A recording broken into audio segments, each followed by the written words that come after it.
welcome all of the people who are joining us online and through Whova. We have Amy White and Rachel Beatty from Holland, Bloorview, and I just want to thank these two individuals. So they are school transition liaison individuals with Holland, Bloorview, and the rehab hospital there, and have done a tremendous amount of work in building the team that you're going to hear from this afternoon on a variety of areas. We're going to kick things off with about a 15-minute presentation from them, which is a bit of an overview of all of the things that we could or should be aware of as we follow our sons through the educational process. There are lots of opportunities to fall and scrape your knee in this exercise, and we want to prevent that if possible. So we have these two experts with us this afternoon, and we're delighted to have them join us. So without any further ado, I would like to welcome Amy White and Rachel Beatty.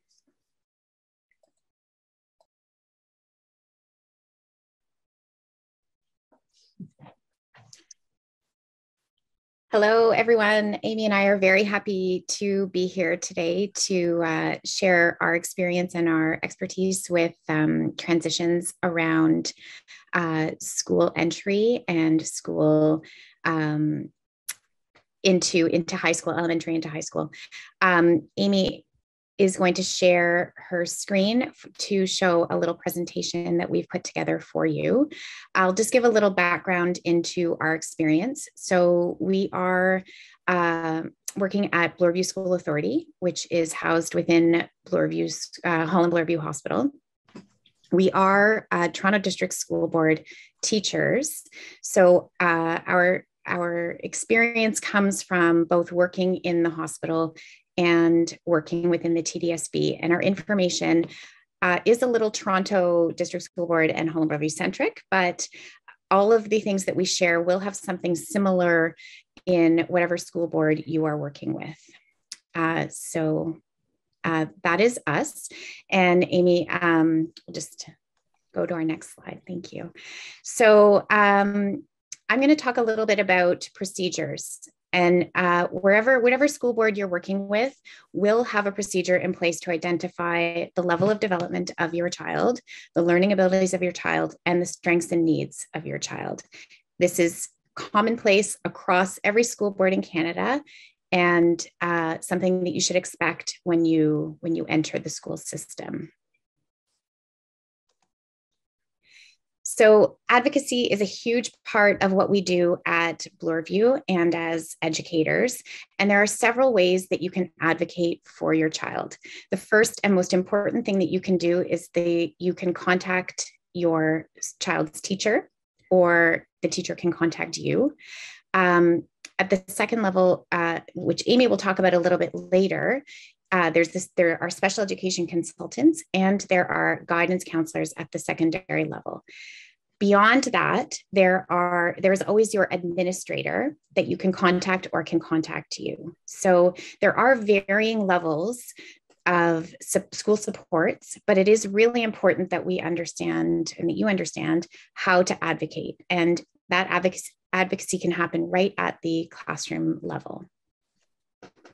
Thanks, Amy. So I'm going to talk a little bit about different types of school settings that we have in the TDSB and that would be comparable to other types of school settings within any school board across Canada. So there are what we call barrier-free settings. And so those would be classrooms and schools that would be fully accessible. There are in the TDSB physical disability placements, and these are there are not that many of them in the TDSB, but they do exist. And in this kind of placement, a student would be partially integrated into a physical disability classroom where all of their physical needs would be met. And then they would be integrated into a classroom during the rest of the day for all of their academic needs. So it would be sort of like a touch point where they could go and have feeding support, changing support, physical therapy support, and then academic classroom time would be in their regular classroom placement. There are other types of placements in the board. that you can go. There are autism classrooms, there are learning disability classrooms, developmental disability classrooms, mild intellectual disability classrooms, and gifted classrooms. So these are all the different types of placements that school boards would offer and are available to us. Thanks, Amy. So I have the opportunity to talk about medical supports that are available in school. So depending on the needs of a child, there may be procedures that need to be done by a nurse within the school setting. In the TDSB, the official new term is called the Home and Community Care Support Services, and a referral would be made from the school so that a nurse would come in. That has been pretty challenging over the last year or two with COVID, but that is a possibility for some of our clients and from some of our students if they require nursing during their school day. Sometimes the nurse will come in and train the staff with the procedure, the educational assistant in the classroom. Other times, some students will require a nurse for longer periods of time or the entire day to make sure that they are safe and sound at school. Another thing that's important to address when you're going into school is ensuring that the school knows of all allergies and any medical needs that the child has. Every board would have their own procedure, their own template and form that needs to be filled out by a medical practitioner to ensure that the school is able to store the medication and then also give the medication if necessary. But those are two safety precautions that are in place to support students. Also, in terms of safety, there's two things that I wanted to address was ways that we could address safety for our clients and our children. First is if you share your occupational therapy or physical therapy reports to the school, within your child's IEP, there can be recommendations for safety included. So that ensures that your child's needs are met within the day. Another thing that can happen is a referral can be made for an OT or PT to come directly into the school that looks at the specific needs of the child and the specific school environment. And then they will make recommendations. They will look at everything from transitions, getting on and off the bus, traveling in the hall, climbing the stairs.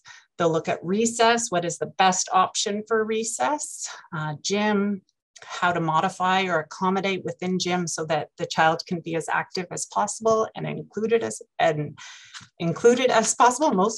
They'll look at the class setup, where the child is situated in the class. Should they be closer to the teacher, closer to the door, closer to an accessible washroom? School equipment, the desk and the height of the chair might be important. Will they be using a wheelchair? So how would a height adjustable desk be more appropriate? And they'll also look at the washroom setup. As a child changes through their years, there might need some reassessment, and so that we can further look at their mobility or needs during their time at school. It's also important to note that when they transition from elementary to high school, that they would need a safety assessment at their new school. Just in terms of some accommodations that can come out of a safety assessment, like I spoke about, it could be equipment. One recommendation that's often made for some of the clients that I work with is traveling before or after their peers.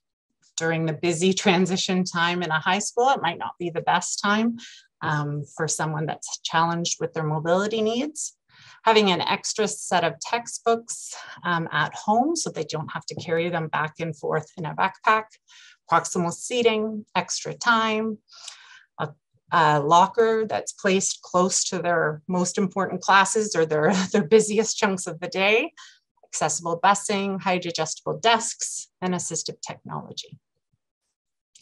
All of these should be included on your child's IEP to ensure that they are embedded into your child's programming at school.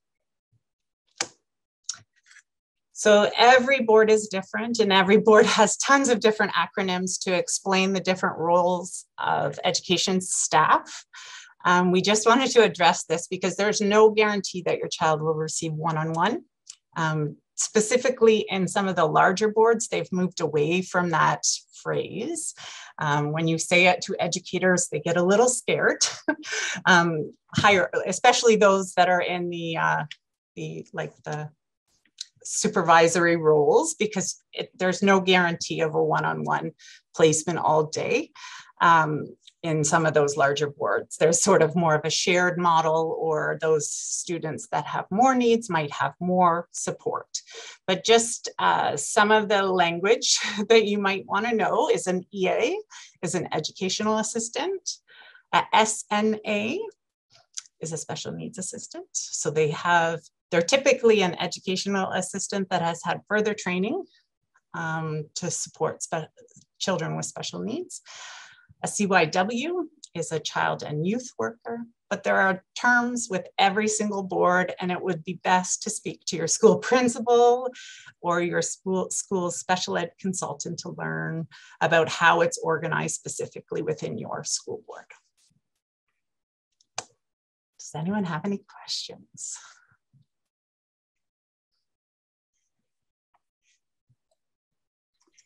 Feel free to put your questions into the chat. Or ask any questions that you want. If you'd like to raise your hand, we'll be breaking out shortly into the individual breakout rooms for the 3 different segments. But in the meantime, if there are any questions, please pop them in the chat, and we'll take them from there. I'll just comment on something Perry and I were talking about when we were listening to your presentation. That you could argue a lot of this is common sense, but a lot of us lack that. We've got so much going on in our lives, right? When you have a boy with Duchenne, that little things like 2 sets of books that you suggested, and so on and so forth. I think all that is really, really valuable information. We have a couple of things in the chat here. Just bear with me, and I'll share them with you. How does one communicate with teachers when there are many in secondary, when they have multiple teachers, as in secondary school? You want to answer, Rachel? Okay. One option is to ask for a school support team meeting. And that is a meeting in which all of the teachers should be, and the guidance counselor should be coming to the meeting. And then they meet typically in high school. Probably it would be about once a year that they would meet, but included in that meeting would be an occupational therapist, perhaps a physical therapist, a psychologist, depending on your child's needs and the team that's available at the school.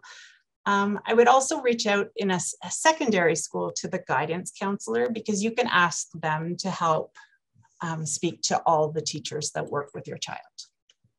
Does that answer your question, Lucy? Yep, she says, great idea, thanks. Okay, we're going to just take a couple of minutes and get everybody moved into the areas that we're offering. We have 3 segments here in breakout rooms. We have the newly diagnosed and for entering the elementary school system, the things you should know. And that is going to be hosted by Rachel and her team, who I will introduce when we get into that segment.